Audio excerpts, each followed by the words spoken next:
السلام علیکم. وعلیکم السلام. کیسے ہیں جناب؟ الحمدللہ. طبیعت سے ٹھیک ہے؟ جی شکر ہے اللہ کا. اچھا، آپ سے ایک سوال کرنا چاہتا ہوں. جی بالکل. ہم اگر کوئی بھی اچھا کام کرتے ہیں تو اس کا نعم البدل ہمیں ضرور ملتا ہے، تو اس کے بارے میں تھوڑا بتائیے گا.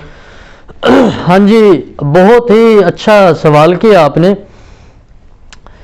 جب بھی ہم کوئی اچھا کام کرتے ہیں تو اس کا جو نعم البدل ہے، اس کا صلہ آپ کو ضرور ملتا ہے. بالکل. کیونکہ یہاں پہ ایک تھوڑی سی ایک مائنڈ سیٹ کو سمجھانے والی بات ہے کہ جو ماں ہے، ماں بچے سے اپنا کتنا پیار کرتی ہے، ٹھیک ہے. اور اسی طرح جو اللہ تعالیٰ جو ہے جنہوں نے اس کو تخلیق کیا ہے، تو وہ تو جو ہے 70 ماؤں سے بھی زیادہ پیار کرتے ہیں. تو اگر اسی بات سے بھی ہمیں اپنے ذرا ذہن کو سمجھانے لگ جائیں کہ جو 70 ماؤں سے زیادہ پیار کرتے ہیں، تو وہ کیا کبھی ہماری کسی نیکی کو، کیا کبھی ہمارے کسی کیے گئے اچھے کام کے صلہ کو جو ہے نا وہ رد کر دیں گے؟ بلکہ اس کا صلہ ضرور دیں گے. میں ایک واقعہ جو کچھ ہی دنوں پہلے میرے ساتھ گزرا، جس سے میرا جو ہے ایمان الحمدللہ اور مضبوط ہوا، تو میں اسی کے بارے میں بتانا چاہوں گا آپ کو. میں نے نا کچھ دن پہلے بازار سے سامان لیا، اور سامان لینے کے بعد جو ہے میں ایسے جا رہا تھا گھر، تو ساتھ میں میرے ایک دوست بھی تھے. ہم ایسے جا رہے تھے، راستے میں جو ہے نا وہ ایک ایکسیڈنٹ ہوا پڑا تھا. تو ادھر ہی جو ہے ہم ان کی مدد کرنے کے لیے رکے، اور تقریباً ہمیں جو ہے وہیں پر تقریباً آدھا گھنٹہ لگ گیا. اس کے بعد جیسے ہی ہم گھر پہنچے، تو گھر پہنچنے کے بعد ہمیں پتہ چلا کہ جو سامان ہم ادھر بازار سے لے گئے تھے، تو وہ سامان جو ہے نا ساتھ نہیں تھا. تو میرا نظریہ یہ تھا، میرا خیال یہ تھا کہ میں نے ادھر سے لیا ہوا تھا. جیسے میں آ کے اس جگہ پہ رکا ان کی مدد کرنے کے لیے، تو وہ جو ہے وہ وہیں پر جو ہے کسی نے وہاں سے اٹھا لیا، چرا لیا وہاں سے.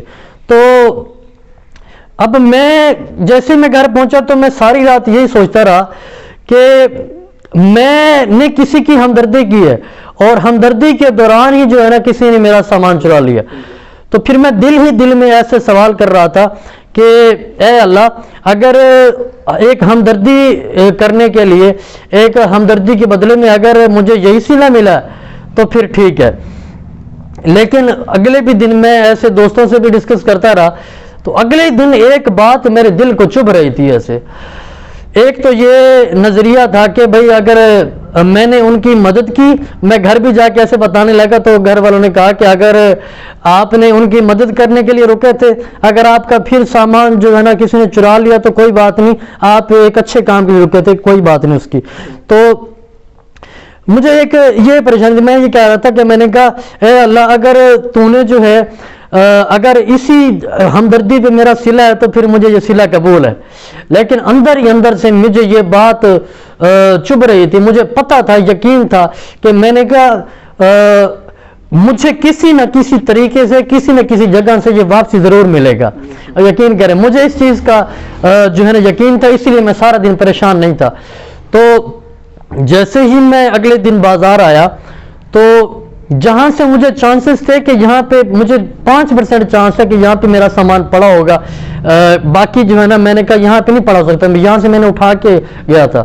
اور جیسے ہی میں اس شاپ پہ گیا اور میں نے ان سے کہا کہ میں سامان بھول گیا ہوں، تو انہوں نے مجھے اٹھا کے دے دیا. تو آپ یہ دیکھیں کہ کتنی ایک بڑی ہی جو ہے نا ایمان افروز بات ہے کہ میں ایک قسم کے جو ہے نا وہ گلے شکوے میرے ذہن میں آ رہے تھے کہ مجھے جو ہے نا میں نے ایک اچھا کام کیا، ایک ہمدردی کی ہے، تو اس کا صلہ یہ. لیکن جب میں نے یہ یقین کیا کہ اے اللہ، میں نے جو ہے نا آپ کی رضا کی خاطر میں نے یہ ایک اچھا کام کیا ہے، تو میں اتنا بوجھ برداشت نہیں کر سکتا، تو اس کا مجھے کسی نہ کسی طرح سے. اب ویسے تو ہم اگر کہیں سامان بھول جائیں تو میرے خیال میں ہمارے حالات ایسے ہیں کہ نہیں ملے گا. تو لیکن میرا ایک نظریہ ایسا تھا، ایمان ایسا تھا، مجھے اس جگہ سے وہ چیز ملی جس کا میں تصور ہی نہیں کر سکتا تھا. تو آپ یہ جب آپ زندگی کے اندر یہ یقین کر لیں، کوئی بھی آپ اچھا کام کرنے لگیں، اور اس کا جو صلہ ہے وہ کبھی بندوں سے نہیں مانگنا، کبھی بندوں سے نہیں لینا اور ان سے کوئی توقع نہیں کرنی. اور جب آپ کا یقین اللہ تعالیٰ پر ہوگا کہ میں جو ہے اپنے مسلمان بھائی کا بہن کا مدد کر رہا ہوں, ٹھیک ہے, ان کے ساتھ کوئی ہمدردی کر رہا ہوں, تو اس کا جو صلہ ہے, اے اللہ میں تجھ پر چھوڑتا ہوں, ٹھیک ہے, تو اس کا صلہ آپ کو زندگی میں کسی نہ کسی موڑ پر ضرور ملتا ہے. ٹھیک ہے جی.